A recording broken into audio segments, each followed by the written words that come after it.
penuh dengan pengharapan untuk kita selalu hidup di dalam Tuhan. Karena kita tidak tahu bagaimana kelanjutan dunia ini. Tapi yang jelas bahwa hari ini kita harus mampu bersukacita. Kita harus mampu mengatakan bahwa Tuhan itu adalah luar biasa. Dan hari ini kita mau menerima firman Tuhan yang terambil dari kitab Lukas pasal yang ke-19 ayat yang pertama sampai dengan ayat yang ke-10, bahwa firman ini sudah begitu sering kita dengarkan, tetapi firman itu selalu baru, dahulu, sekarang, dan sampai selama-lamanya. Firman Tuhan yang tertulis di dalam Lukas pasal yang ke-19 ayat yang pertama sampai dengan ayatnya yang ke-10. Kita boleh membaca firman Tuhan ini secara bergantian. Kami akan mulai dari ayat ganjil, nanti akan dilanjutkan oleh seluruh umat Tuhan. Kalau sudah ditemukan, katakan amin. Demikian bunyi firman Tuhan. Yesus masuk ke kota Jeriko dan berjalan terus melintasi kota itu. Di situ ada seorang bernama Zakheus, kepala pungut cukai, dan dia seorang yang kaya. Ia berusaha untuk melihat orang apakah Yesus itu, tetapi ia tidak berhasil karena orang banyak, sebab badannya pendek.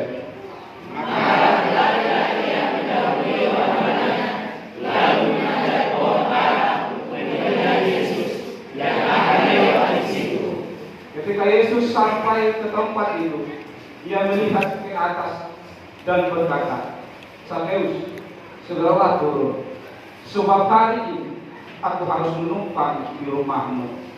Lalu Zakheus segera turun dan menerima Yesus dengan sukacita. Tetapi semua orang yang melihat hal itu bersungut-sungut, katanya, ia menumpang di rumah orang berdosa. Tetapi Zakheus berdiri dan berkata kepada Tuhan, Tuhan, ternyata ini bukan aku berikan kepada orang miskin, dan sekiranya ada sesuatu yang keras dari seseorang, akan kukembalikan 4 kali lipat. Kata Yesus kepadanya, hari ini telah terjadi keselamatan kepada rumah ini, karena orang ini pun anak Abraham. Sebab anak manusia telah menjadi puji Tuhan. Firman Tuhan ini sudah sangat familiar sekali. Karena mulai kita sekolah minggu, bahkan ada lagu-lagu tentang Zakheus.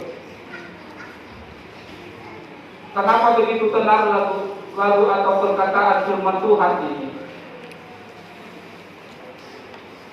Karena mungkin, apakah karena Zakheus itu pendek? Apakah karena masalah pemerasan di sana? Masalah perampokan di sana? Tetapi yang jelas bahwa firman Tuhan ini datang pada siang hari ini kepada kita, di mana pada pemerintahan Romawi saat itu, maka semua orang harus dipaksa untuk membayar pajak. Bahkan menjadi satu tender siapa-siapa yang bisa dipercaya untuk memungut pajak ini, dengan syarat bahwa separuh sama mereka dan separuh lagi sama pemerintah. Maka hadirlah seorang sosok, yaitu Zakheus. Tapi tinjau dari segi kondisi hidup atau keadaan dari Zakheus ini, sebenarnya yaitu adalah tukang sapu sebenarnya. Kenapa? Karena dia orang yang pendek, lebih pendek lagi dari kita ini.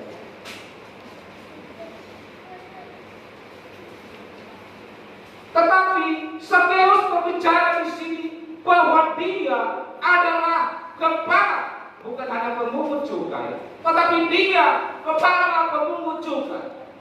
Kalau sekarang itu kepala pendapatan daerah kita. berpajakan. Karena tidak dari segi keadaan dia, maka Sakeus ini banyak orang yang tidak menyukai, benci. Kenapa tidak? Dia harus memaksa membayar pajak. Ay so itu mau kaget cuma mau berjubul, cidil, aduh masuk seperti itu. Jadi orang sangat membenci sifatnya, perkataannya, perbuatannya, tingkah lakunya, sehingga banyak orang yang tidak suka dengan ini, sekalipun dia kaya. Oleh karena kekayaan dia itulah, dia tidak pernah mengenal siapa itu Tuhan.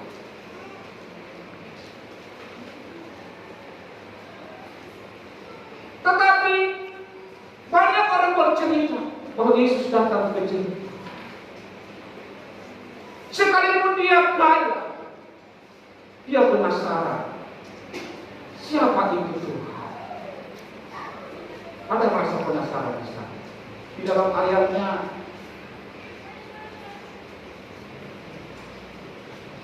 di situ ada seorang bernama Sakeus, kepala pemungut cukai, dan dia seorang yang kaya. Ia berusaha untuk melihat orang apakah Yesus itu, tetapi ia tidak berhasil karena orang banyak, sebab badannya gede. Ada rasa penasaran. Seperti apakah Yesus itu? Nah, saudara pernah penasaran seperti apakah Yesus itu?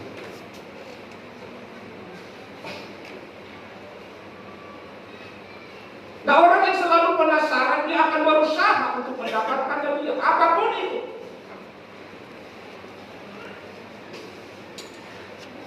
Contohnya kalau datang ke sini sesuatu hal yang tidak pernah kita pasti hadir di sana untuk berusaha untuk mengetahui apakah itu.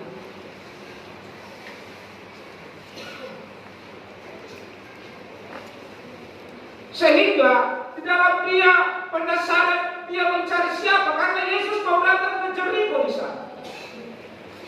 Rasa penasaran itu tidak dipendam dia, tetapi ada sesuatu hal, kerinduan yang besar terjadi di dalam kehidupan Sakeus untuk bertemu dengan Tuhan. Tetapi dia tidak berhasil. Berhasil enggak? Dia tidak berhasil. Kenapa? Karena badannya pendek. Karena ketika Sakeus datang ke sana, orang yang banyak itu tidak begitu syok dengan dia. Karena sikapnya itu ya yang suka memeras, dan perkataannya itu yang kasar ya. Yang sombong dia ya, sekalipun dia pendek tetapi sombongnya minta ampun loh. Tapi wajar karena dia orang kaya. Yang paling ngeri sombong dia tapi miskin, ayo dia berhasil. Tapi tidak ada di sini seperti itu. Sudah miskin, sombongnya minta ampun. Ini yang bahaya. Kalau Sakeus sombong karena dia kaya, jadi kalau banyak orang kaya yang sombong sah-sah saja. Tapi yang luar biasa kalau orang miskin sombong, itu yang bahaya. Sudah miskin kamu sombong lagi, aduh. Ini. Tapi Sakeus ini tidak suka. Ada orang-orang tidak mau memperhatikan dia ini. Kasar ini. Jadi jangan mau jadi orang kasar ya. Saya mulai belajar menjadi orang yang lembut kepada keluarga. Amin. Orang yang senantiasa di dalam damai. Perkataan-perkataan yang kasar mulai kita tinggalkan supaya kita mendapat sukacita. Haleluya. Haleluya. Suami jangan kasar lagi kepada istri. Saya mulai belajar. Dan istri pun jangan sembrono kepada suami karena suami gajinya pas-pasan. Sehingga suka-suka. Jadilah satu hubungan yang penuh dengan sukacita. Karena Sakeus itu begitu menyakitkan hati orang banyak itu. Ketika dia berlari mencari Tuhan, orang tidak peduli, malah menghabisi orang. Sehingga dia tidak berjumpa dengan Tuhan. Di samping keterbatasan dia orang yang kecil, maka dia tidak berhasil berjumpa dengan Tuhan. Tetapi Sakeus saking kerinduannya untuk melihat Yesus itu seperti apa. Dia tidak peduli dengan kata-kata orang yang mungkin dia telah menyakiti orang-orang itu, yang mungkin dia memeras orang-orang itu, bahkan orang berusaha membunuh dia.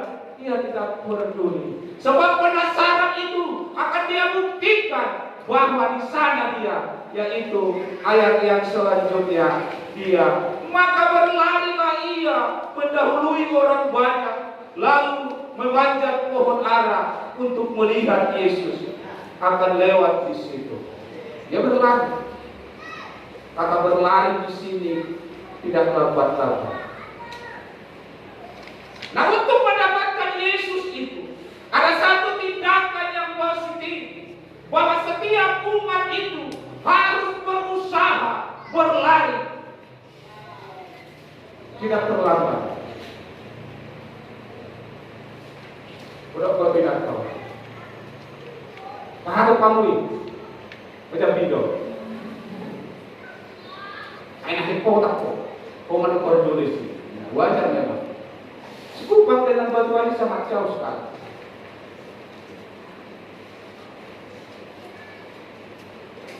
Anda terlambat.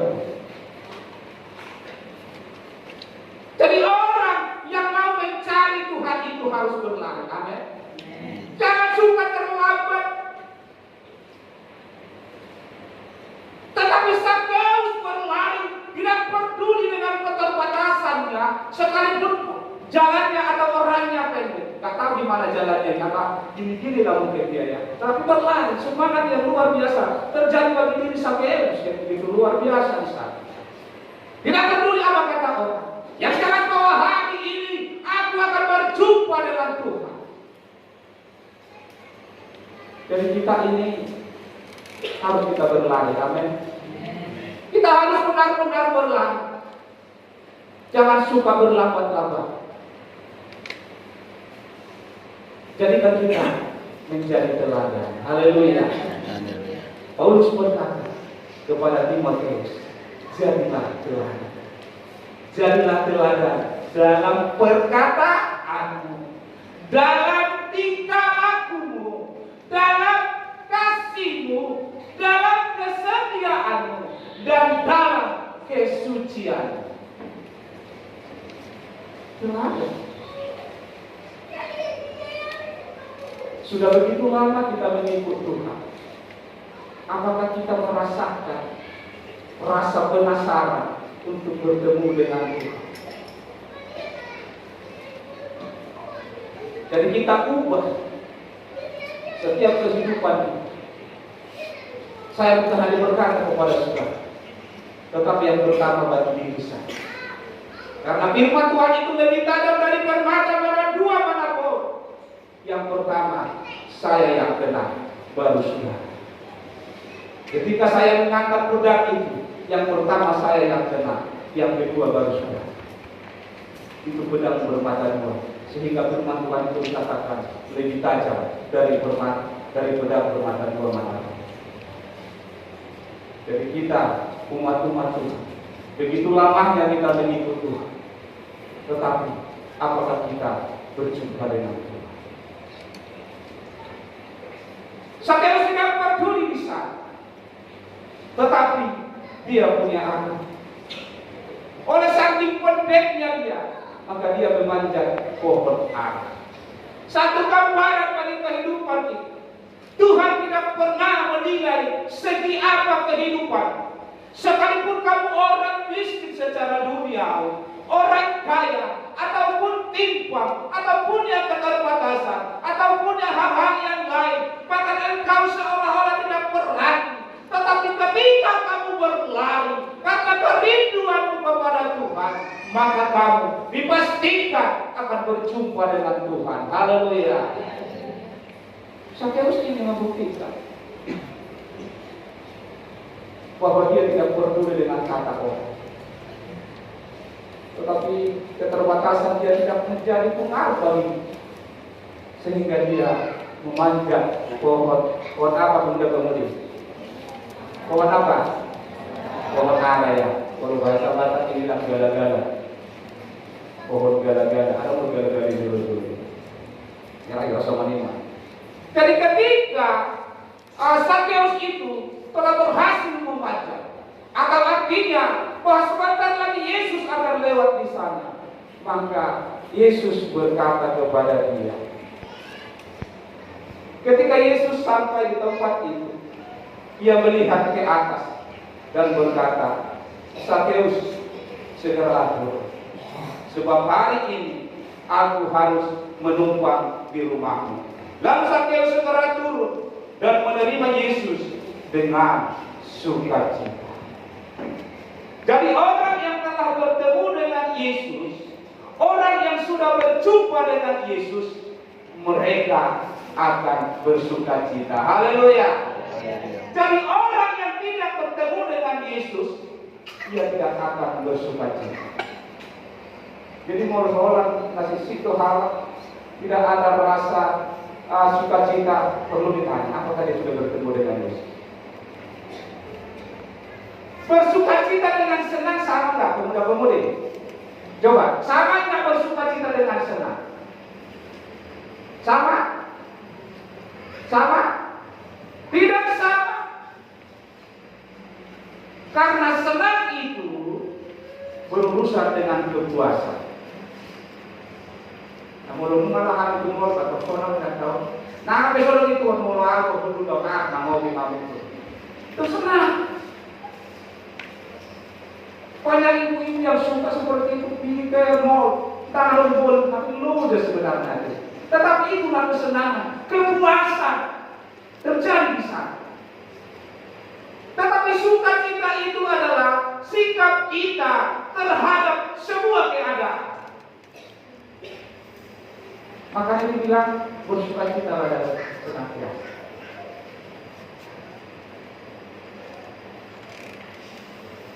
Di dalam Matius 5 ayat yang ke-12 dikatakan di sana, bersukacita dan bergembiralah, sebab upahmu besar di surga.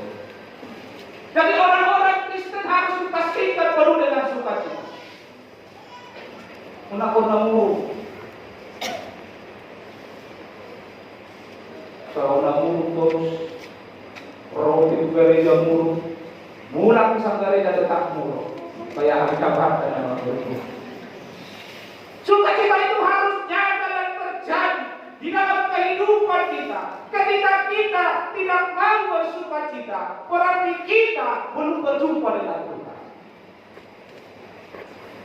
Yesus sudah berkata, hari ini aku menumpang di rumahmu. Hari ini aku menumpang di rumah umat jemaat GPI Kampung Baru, puji Tuhan. Yesus bersama-sama dengan kita.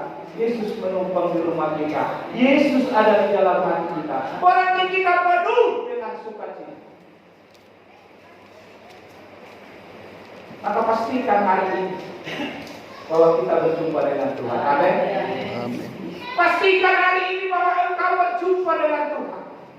Sehingga sukacita itu akan nyata dan terjadi di dalam kehidupan kita masing-masing. Sukacita itu hanya ada bagi orang-orang yang berjumpa dengan Tuhan. Banyak orang kaya saat ini tidak ada sukacita.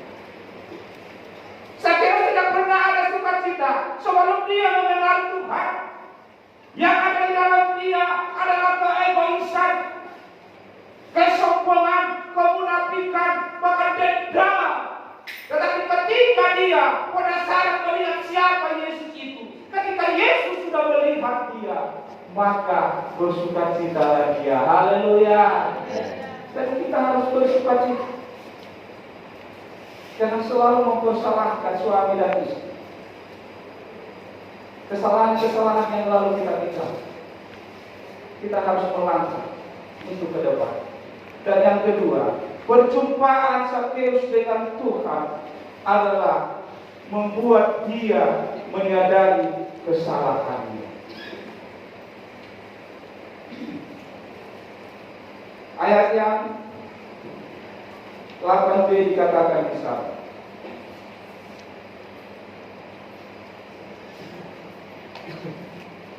Setengah dari milikku akan kuberikan kepada orang miskin, dan sekiranya ada sesuatu yang kuperas dari seseorang akan kukembalikan 4 kali lipat.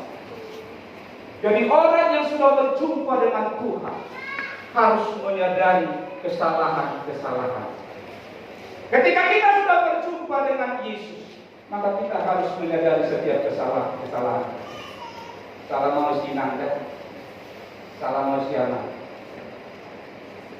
Suami dan istri harus menyadari kesalahan. Pemuda-pemudi harus menyadari kesalahannya. Jangan menyimpan kesalahan ini, karena kita sudah bertemu dengan Yesus. Wajar kita menyadari kesalahan kita dan kita maafkan antara satu dengan yang lain. Saya terus berkata, akan kukembalikan 4 kali lipat. Yang diperasnya itu. Jadi begitu juga kita.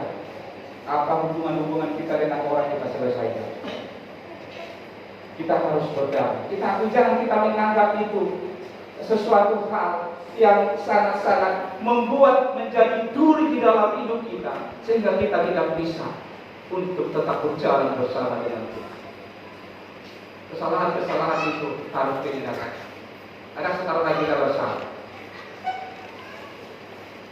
Suami tidak mungkin tidak bersalah kepada istri. Istri tidak mungkin tidak bersalah kepada suami. Antara satu dengan yang lain pasti ada. Tetapi yang jelas, mari kita saling menyadari setiap kesalahan-kesalahan kita. Dan kita mulai dari diri kita masing-masing. Begitu juga kami hamba-hamba Tuhan. Begitu juga dengan jemaat. Untuk kita saling menyadari setiap kesalahan-kesalahan kita. Haleluya. Karena itulah yang diinginkan Tuhan. Kalau tidak sampai kapanpun, bahwa kita tidak akan melihat keadaan dunia ini yang sudah semakin buruk. Karena semakin dalam kita mengikut Tuhan, semakin jauh kita berjalan dengan Tuhan, semakin kita tahu bahwa kita ini tidak apa-apa. Nah, inilah yang hidup di dalam Tuhan. Satu contoh. Ketika kami pulang dari Medan ke Pinaka, Mobil Sumarba, bersama dengan anak dua, maka kami masuk ke dalam pesawat. Penumpang yang terbawa, saat ini kita berada di dalam ketinggian 36.000 kaki. Maka saat ini kita berada di dalam cuaca yang buruk. Maka orang-orang yang memakai sabuk atau bodi hati kalau berusaha sabuk berada di dalam posisi yang menatap pakai puncak. 36.000 kaki, sekitar 10 km atau 12 km dari atas permukaan bumi. Dan kecepatan pesawat dengan 900 km per jam. Jadi belum dari tapi tak boleh berbenah. Jadi semua yang ada di dalam pesawat itu, ketika pesawat itu di dalam ketinggian yang sangat tinggi, yang sangat jauh, mulai dia menabrak angin atau awan, tanpa pesawat itu akan goyang. Di jantung kita pun. Tak seorang pun di sana yang berani berkata kasar. Tak seorang pun berkata di sana menghina. Semua lipat tangan. Doanya. Asyik. Tak seorang pun yang berkata kasar di sana, betul? Dari orang-orang siapa? Semua pemuda-pemudi sudah pernah naik pesawat. Jadi kalau ada yang berkata kasar di sini, suruh naik pesawatnya. Besok bertobat. Tak seorang pun yang kaya di sana. Tidak ada yang miskin dan kaya. Semua saat itu merasa di dalam satu tujuan, hanya ingat Tuhan saja. Ketika kita begitu seperti itu mengikut Tuhan, semakin dalam kita mengikut Tuhan, maka tidak pernah kita mempersoalkan apa yang kami berikan itu hari. Apa yang harus untuk anak-anak saya?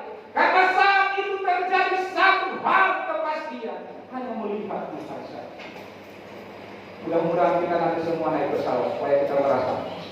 Jadi tidak ada lagi kata kita untuk berbicara kasar atau memaki-maki orang atau berkata-kata yang lain kepada orang. Tapi biarlah hidup kita seperti di atas awan saat ini. Di atas pesawat yang kita tumpang kami tidak ada pilihan selain saya hanya berserah kepada Tuhan. Aku saat tidak membeli kemudian yang semakin pucat. Jonathan kemudian membelimu. Demam, sementara AC-nya begitu dingin, aku yang nggak biar waktu itu. Tetapi saya meyakinkan mereka di sana. Holland atau pinai sana tidak ingat berubah. Masa aku mulai memahami dia mulai apa? Lalu 20. Di sana dia sudah mulai. Nah begitulah. Kalau kita sudah semakin jauh bersama dengan Tuhan, tidak ada kata. Pastikanlah kita bahwa kita itu bertemu dengan Tuhan dan tidak ada kata lagi. Di sana kata-kata yang sangat menyakitkan, tetapi hanya kita berserah kepada Tuhan. Di mana Sakeus di sana tidak mempedulikan setiap apa yang dia hartanya yang ada, tetapi dia berkata, aku akan kembalikan 4 kali lipat. Ini tidak. Dibiarkan saja. Tidak tahu. Sorry tidak pernah seperti itu. Memang begitulah di darat ini. Kalau di udara kita, takut poti dulu saja. Kalau di darat ya sudah. Dan selanjutnya adalah yang ketiga, pertemuan kita dengan Tuhan adalah di mana kita mengingat atau mengingat orang lain. Mengingat orang lain di sini menjaga perasaan. Makanya Sakeus berkata di sana, Tuhan, ayat yang ke-8, tetapi Sakeus berdiri dan berkata kepada Tuhan, Tuhan, setengah dari milikku akan kukembalikan kepada orang miskin. Kita ini tidak hidup dengan seorang. Sering orang itu tidak menjaga perasaan. Suami kadang tidak menjaga perasaan istri. Istri kadang tidak menjaga perasaan suami. Itu sering. Buat bedahan. Ini bedahan ini. Ada motor ini tidak tahu kita berkeluarga ini. Sebenarnya suami ini supaya ada rasa bersama dengan istri. Supaya ada rasa di mana lah saya bilang. Tetapi seringlah perkataan kita itu begitu menyakitkan kok. Tidak peduli dengan. Seperti itu pernah cerita saya dengar bahwa begitu Tuhan itu tidak pernah ataupun tidak melihat pakaian. Jadi banyak orang yang pakai rok ini. Kata pendeta, Tuhan memang tidak melihat pakaian rok mini, tapi saya melihat rok mini, bukan melihat kaki. So ibarat salah, ibarat salah. Sehingga banyak orang, artinya kita harus mempedulikan sekeliling kita. Orang lain mau dijamu, mandi, lari, tukang tidak dari masalah, selalu mandi.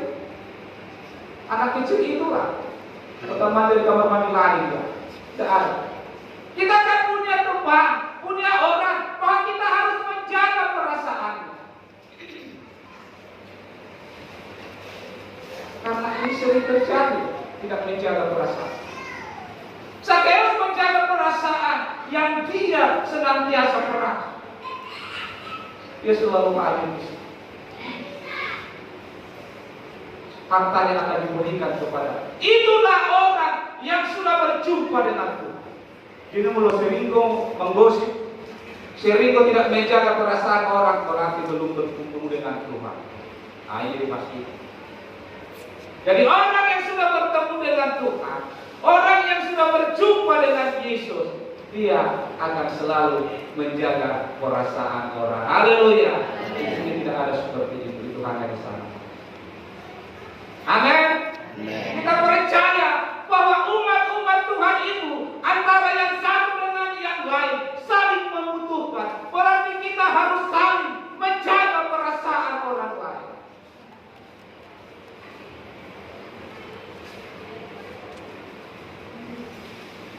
Oleh sebab itu, pada ibadah kita hari ini, jadilah kita dan pastikan bahwa saat ini saya sudah bertemu dengan Tuhan. Haleluya. Saya sudah berjumpa dengan Tuhan. Bangunlah diri ketika firman itu senantiasa datang kepada kita. Jangan keraskan hati. Hari ini datang firman Tuhan kepada kita. Kita yang tahu bagaimana siapa kita, bagaimana diri kita, bagaimana pribadi kita.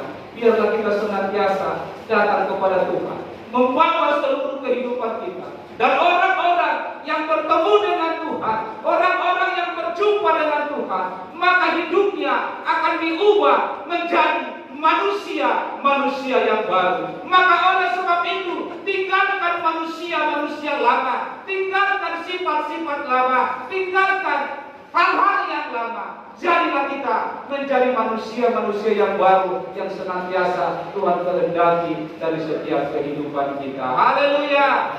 Haleluya.